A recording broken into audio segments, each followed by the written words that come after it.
Generasi stroberi, rapuh, atau justru paling siap hadapi dunia? Mereka disebut kreatif, penuh ide, dan cepat belajar teknologi. Tapi di sisi lain, mereka juga dinilai gampang stres, cepat menyerah, dan terlalu sensitif. Apakah benar generasi stroberi ini generasi yang lemah, atau justru mereka yang paling siap menghadapi dunia yang penuh ketidakpastian? Generasi stroberi adalah istilah untuk anak muda, khususnya Gen Z, yang dianggap tampak menarik, kreatif dan modern, namun dinilai mudah rapuh saat menghadapi tekanan hidup. Seperti buah stroberi cantik di luar, tapi cepat hancur saat disentuh. Istilah ini lahir di Taiwan dan menjadi populer di Indonesia, memicu perdebatan tentang apakah benar generasi muda hari ini selemah itu, atau hanya salah dimengerti oleh generasi sebelumnya. Label 5L lemah, lelah, lemas, letih, lesu sering disematkan kepada mereka. Mereka dinilai cepat menyerah, tidak tahan banting, dan gampang kehilangan motivasi. Tapi apakah ini benar? Atau ini hanya cerminan dunia yang semakin menuntut, membuat mereka lebih rentan kelelahan mental? Di balik cap rapuh, generasi stroberi sebenarnya punya kreativitas luar biasa dan kemampuan beradaptasi dengan teknologi yang belum pernah ada sebelumnya. Mereka punya potensi besar, tapi sistem sosial yang kaku kadang tidak mendukung gaya hidup dan cara kerja mereka. Hidup di era digital membuat generasi stroberi terus-menerus terpapar informasi, perbandingan sosial, dan standar sukses yang tidak realistis. Overthinking, kecemasan, dan burnout kini jadi masalah nyata, bukan sekadar drama generasi manja. Mereka punya lebih banyak pilihan dibanding generasi sebelumnya, tapi justru pilihan yang terlalu banyak bisa membuat mereka cemas dan ragu melangkah. Teori self-determination menjelaskan bahwa mereka butuh otonomi dan makna dalam hidup, bukan sekadar mengikuti jejak yang sudah ditentukan. Di dunia serba cepat, relasi sosial dan romansa sering terjebak dalam ekspektasi instan dan validasi online. Ketakutan akan penolakan membuat banyak dari mereka memilih hubungan yang dangkal daripada komitmen yang dalam. Sistem pendidikan kita masih banyak yang tidak memahami cara belajar Gen Z yang mengutamakan kreativitas dan relevansi. Hasilnya, banyak siswa yang merasa bosan, kehilangan semangat belajar, bahkan burnout. Generasi ini sering dianggap tidak loyal karena cepat resign, tapi mereka sebenarnya mencari nilai dan makna di tempat kerja. Dunia kerja perlu beradaptasi agar mampu mempertahankan talenta muda yang kritis dan inovatif ini. Teknologi diciptakan untuk mempermudah hidup manusia, tapi bagi banyak anak muda, teknologi kini justru berubah menjadi perangkap yang menahan mereka dalam lingkaran kecanduan layar.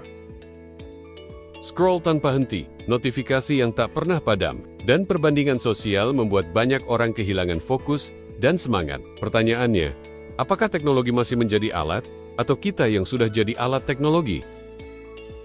Menurut teori Erikson, usia remaja hingga dewasa muda adalah fase penting dalam membentuk identitas diri. Pada masa ini, mereka diuji untuk mengenal siapa diri mereka di tengah tekanan sosial dan ekspektasi lingkungan. Namun jika gagal menemukan jati diri, mereka bisa terjebak dalam kebingungan dan krisis identitas yang berkepanjangan. Inilah tantangan terbesar generasi stroberi dalam menghadapi dunia yang serba cepat. Generasi stroberi sering dinilai rapuh, padahal mereka punya daya juang yang luar biasa jika dibimbing dengan benar. Resiliensi bukanlah bakat bawaan, ia tumbuh dari pengalaman dan dukungan yang tepat.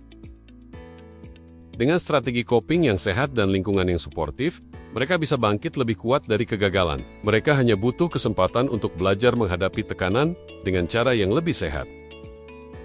Di era digital, kemampuan mengelola emosi menjadi semakin penting. Kecerdasan emosional membantu anak muda menjaga relasi yang sehat dan membuat keputusan bijak dalam hidupnya. Sayangnya, keterampilan ini jarang diajarkan di sekolah. Padahal, tanpa kecerdasan emosional, mereka mudah terjebak dalam drama sosial yang menguras energi dan menghancurkan fokus. Di tengah tekanan hidup dan gempuran media sosial, banyak anak muda mencari jalan untuk healing. Staycation, meditasi, journaling, semua jadi cara mereka untuk menjaga kewarasan. Tapi sayangnya, masih banyak yang menganggap healing hanyalah gaya hidup manja. Padahal, healing bukan tentang melarikan diri, tapi tentang memulihkan diri.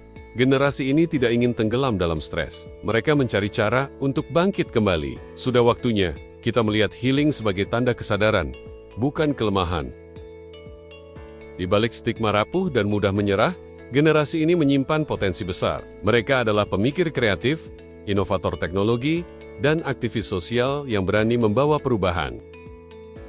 Ketika diberi ruang dan dukungan, generasi stroberi mampu menciptakan solusi untuk masalah besar. Mereka bukan hanya generasi konsumen, mereka juga bisa jadi generasi pembangun masa depan.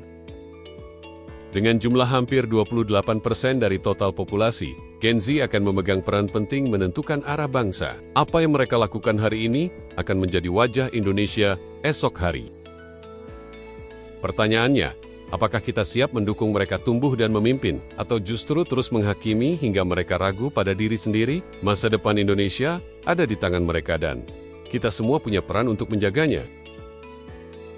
Daripada terus menyebut mereka lemah, pernahkah kita berhenti sejenak untuk benar-benar memahami dunia mereka? Dunia yang serba cepat, penuh tekanan, dan menuntut kesempurnaan di setiap sisi. Mungkin yang mereka butuhkan bukan penghakiman, tapi ruang untuk belajar, gagal, dan bangkit kembali. Bagikan video ini jika kamu percaya bahwa generasi stroberi bukan masalah, tapi peluang terbesar bangsa kita. Tulis di kolom komentar, apakah menurutmu mereka benar-benar generasi rapuh, atau justru calon pemimpin masa depan?